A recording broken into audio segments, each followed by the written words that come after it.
ওইখানে এই ঢিপি দেখাতে নিয়ে এসছে এত দূর থেকে, 28 কিলোমিটার দূর থেকে আমাদের নিয়ে এসছে ওই মানুষটি। এই যে লাইনটা দেখতে পাচ্ছ, এটা সোজা চলে যাচ্ছে বামনহাট। ধান চাষ হয়ে গেলে তার কিছুদিন পরে তামাক চাষ করা হয়। আমরা জানি পশ্চিমবঙ্গের সবচেয়ে বেশি তামাক উৎপাদন হয় কোচবিহারে। আমরা এখন চলে এসেছি কামতেশ্বরী মন্দিরে।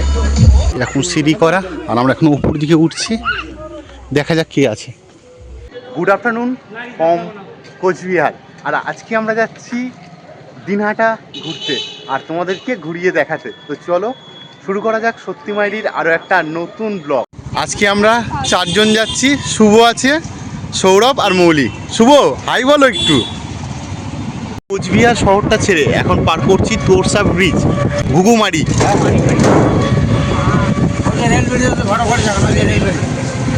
আর এই পাশে রয়েছে রেল ব্রিজ। বামনহাট গেছে, বামনহাট।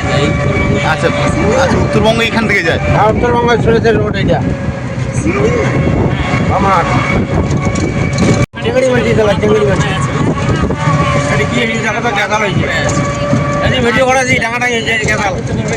লোকেশনটা দেখো কি দারুণ লাগছে। এটা বাংলাদেশ? আচ্ছা, এই পারে বাংলাদেশ। এই জায়গাটার নাম হলো ঘুঘুমারি। আর এখান থেকে সোজা গেলে 152 কিলোমিটার শিলিগুড়ি। মাথা ভাঙা হয়ে এই রাস্তাটা যায়। আর পাশ দিয়ে যাচ্ছে Bamanhat line, new Cooch Behar station থেকে যেটা ঘুরে যাচ্ছে বামনহাট, উত্তরবঙ্গ এক্সপ্রেস চলে। এই যে লাইনটা দেখতে পাচ্ছ, এটা সোজা চলে যাচ্ছে বামনহাট।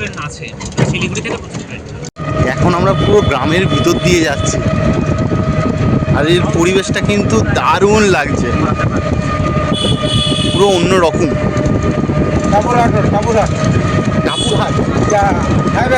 সাহেবের হাট, এই রাস্তাটা সোজা গেছে সাহেবের হাট। এই ধান জমিগুলো দেখতে পাচ্ছ দুপারেই আছে, এই পারেও আছে। এই ধান চাষ হয়ে গেলে তার কিছুদিন পরে তামাক চাষ করা হয়। আমরা জানি পশ্চিমবঙ্গের সবচেয়ে বেশি তামাক উৎপাদন হয় কোচবিহারে। এই সব সেই জায়গা যেখানে তামাক উৎপাদন হয়।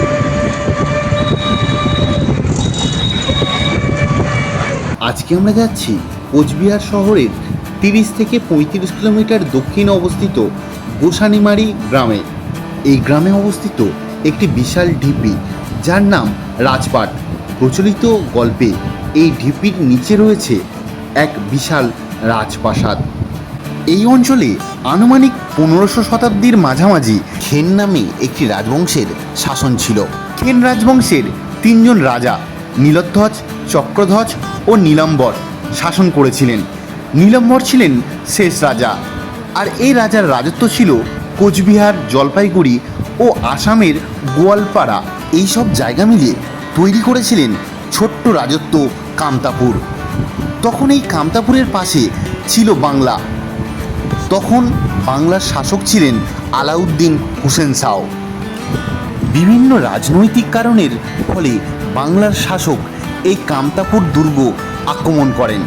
তারপর দীর্ঘদিন ধরে যুদ্ধ চলে এবং নীলাম্বরকে বন্দি করে বাংলার রাজধানী গৌড়ে নিয়ে আসার পথে নীলাম্বর সৈন্যদের কাছে ছলনা করে একটি দিঘিতে স্নান করতে চান এবং সেখানে ডুব দিয়ে তিনি আর উপরে উঠে আসেননি। মনে করা হয় তখন তিনি ডুব দিয়ে আত্মহত্যা করেন।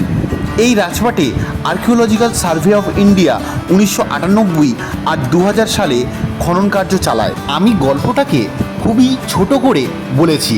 তোমরা যদি আরও ডিটেলসে জানতে চাও তাহলে কোচবিহারের গোসানিমারির একটা ইতিহাসের উইকিপিডিয়াতে বই পাওয়া যায়, অথবা কিনতেও পাওয়া যায় বইটা।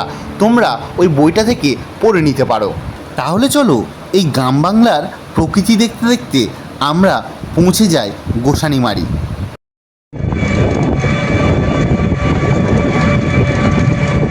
এখন নেমে পড়েছি গোসানিমারি মোড়। এবার যাব এই রাস্তায়, মানে এসছি এই রাস্তায়, এবার ডান দিকে যাব। এবার আছে গোসানিমারি রাজপাট। আমরা এই রাস্তায় হেঁটে যাচ্ছি, তোমরা টোটো করেও যেতে পারো। শুভ, হাঁটতে কেমন লাগছে? ভালো, প্রকৃতিটা দারুণ না? হ্যাঁ দারুণ। শাল গাছ। আমরা মোড় থেকে হেঁটে ওই 5 মিনিট মতন লাগলো। আমরা এখন চলে এসেছি গোসানিমারি রাজপাট। হেঁটে আসলে তো এটা ভালো লাগছে, কিন্তু এটা দেখার পরে কি বলবি? এই সামনেই রাজপাটটা আছে। একটা মাটির ঢিপি দেখাতে নিয়ে এসছে, 250-300 টাকা টোটো ভাড়া দিয়ে, যেটা মানে ইটভাটায় অনেক উঁচু করা মাটি দেখতে পাওয়া যায়, থেকে 28 কিলোমিটার দূর থেকে আমাদের নিয়ে এসছে ওই মানুষটি। প্রথমেই ওদেরকে বলে দিয়েছিলাম যে এখানে গিফট ছাড়া কিছুই থাকবে না, কিন্তু ওরা বলেছিল হ্যাঁ প্রাচীন জিনিস দেখতে পাবো। এটা হিস্টোরিক্যাল প্লেস, বাট এই যে ইটভাটা হয়ে আছে সেটা আমরা বুঝতে পারি। আমি প্রথমেই ওদেরকে সব কিছু না, আমরা যেমন ভেবেছিলাম যে বল্লাল সেনের ঢিপিটা যেমন দেখেছি ওরকম হয়তো কিছু অন্তত পাথর পাথর কিছু পাওয়া যাবে, পাথর ফাথর দেখতে পাবো, সেটা দেখতে পাবো, তাহলে ওটাই অনেক। কারণ ঐতিহাসিক জিনিস ধ্বংস হয়ে গেছে ওইটুকু আছে মানে অনেক। খুব প্রেগনেন্ট। এই চলে এসেছি ঢিপির একদম কাছাকাছি, ওই পার থেকে এন্ট্রি। তো এখানে কোনো এন্ট্রি লাগে না, আমি আগে আসিনি কোনো দিন, সৌরভ এসছে, সৌরভ আমাদের গাইড। সিকিউরিটি গার্ডও আছে। রাজপাট ঢিপি গোসানিমারি। এখানে এই রাজপাটের হিস্ট্রিটা লেখা আছে, তোমরা পজ করে দেখে নিতে পারো।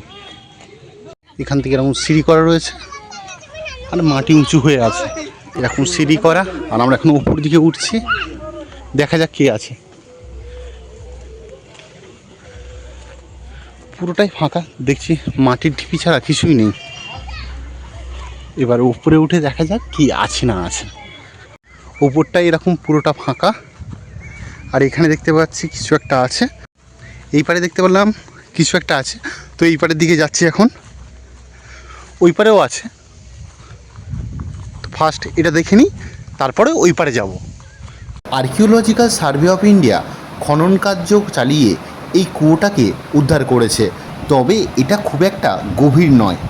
এখানে নামলাম, এই কুয়োটা রয়েছে শুধু একটা, বেশি ডেপথও না। মৌলি আসছে, সৌরভ। আর এই জায়গাটা এরকমভাবে রয়েছে। আর এবার আমরা ওই পারের দিকে যাচ্ছি।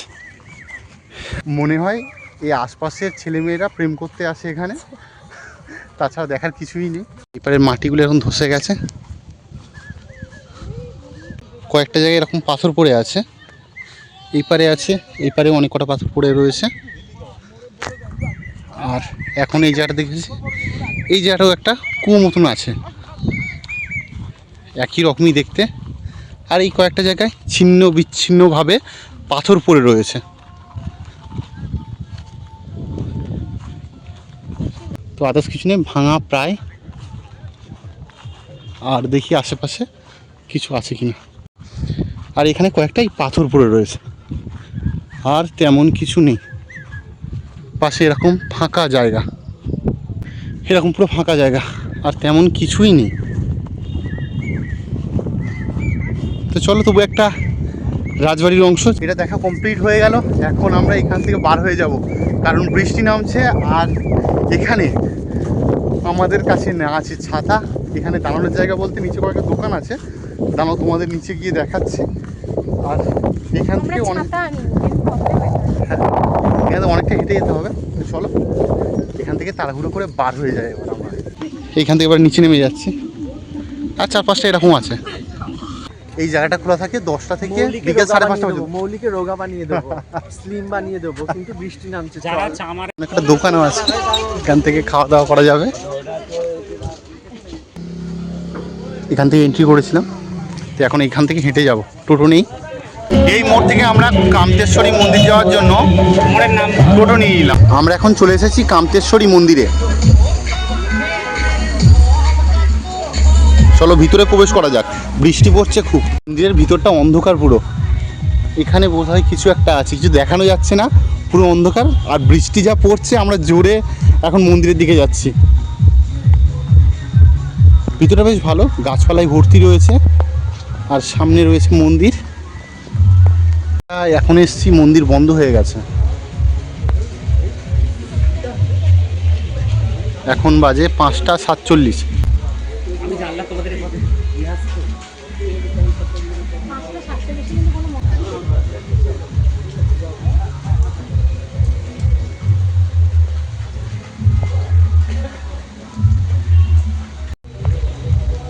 মন্দির খোলা থাকে সকাল 8টা থেকে 12:30 পর্যন্ত।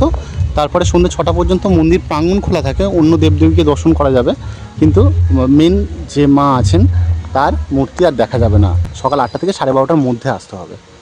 তো চলো এখন আমরা বার হয়ে যাই। এটা হলো মন্দিরের বাইরের গেট, তো এখন বন্ধ হয়ে গেছে আর দেখাতে পারলাম না তোমাদের। আমরা এখান থেকে দিনহাটা যাচ্ছি, টোটো রিজার্ভ করেছি, 100 টাকা নিল, কারণ আজকে প্রচণ্ড বৃষ্টি আর আজকে দশমী, সব কিছুই বন্ধ হয়ে যাচ্ছে তাড়াতাড়ি।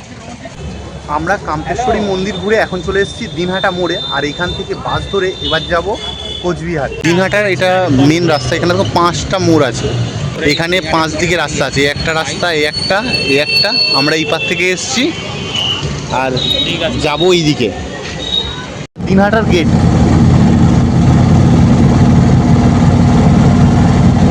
আমরা এখন মদনমোহন মন্দিরের একদম পাশ দিয়ে যাচ্ছি।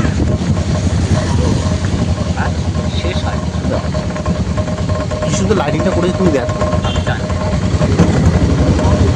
আমরা দিনহাটা থেকে ঘুরে এখন চলে এসেছি কোচবিহারে, আর এখন এই রাস্তা দিয়ে হেঁটে, এই যে রাস্তাটা কত গাড়ি চলাচল করে, এখন পুরো ফাঁকা। আর এই লাইটগুলো লাগিয়েছে, দারুণ লাগছে। আর বৃষ্টিও তেমনই হয়েই যাচ্ছে কন্টিনিউ, সেই বিকেল 5টা থেকে শুরু হয়েছে, এখনও বৃষ্টি থামার নামই করছে না। কোচবিহারের সম্রাট বলে একটা মিষ্টির দোকান আছে, সেখানে এসেছি। আগের বারে এখান থেকে সিঙ্গারা খেয়েছিলাম, তো সিঙ্গারার ভিতরে পনির থাকে, দারুণ লেগেছিল। তো এবারেও এসে আমরা সম্রাটে ঢুকেছি সিঙ্গারা খাওয়ার জন্য। বলি, সিঙ্গারা টেস্ট করেছো? না, করছি, আগেরবারে করেছিলাম, ভালো লেগেছিল, দারুণ খেতে। শুভ, ফার্স্ট টাইম তো, কেমন লাগছে? আমরা দুপুর 2টোর সময় এসে সিঙ্গারা খেয়েছি, জানিস? মানে অল টাইম তুই সিঙ্গারা পাবি এখানে। দেখ, ভিতরে পনির আছে একটা, হয়তো দেখতে পাচ্ছি নাকি? গরম তোরা পনির দিয়েছে? পনির তো থাকে। হ্যাঁ, এই পনির। তো আগের বছর খেয়েছিলাম, 10 টাকা করে নিয়েছিল, এবারে কত দাম সেটা পরে বলে দিচ্ছি তোমাদেরকে। এই দোকান থেকে আমরা সিঙ্গারা খেলাম, 10 টাকা পিস নিয়েছে, দারুণ সিঙ্গারা টেস্ট। এখন আমরা সাগরদিঘির পাড় দিয়ে হেঁটে হেঁটে যাচ্ছি বাড়ি ফিরে। আর এই অফিসগুলো দেখো, দারুণ লাগছে। এটা হলো কোর্ট, এটা কোচবিহার কোর্ট।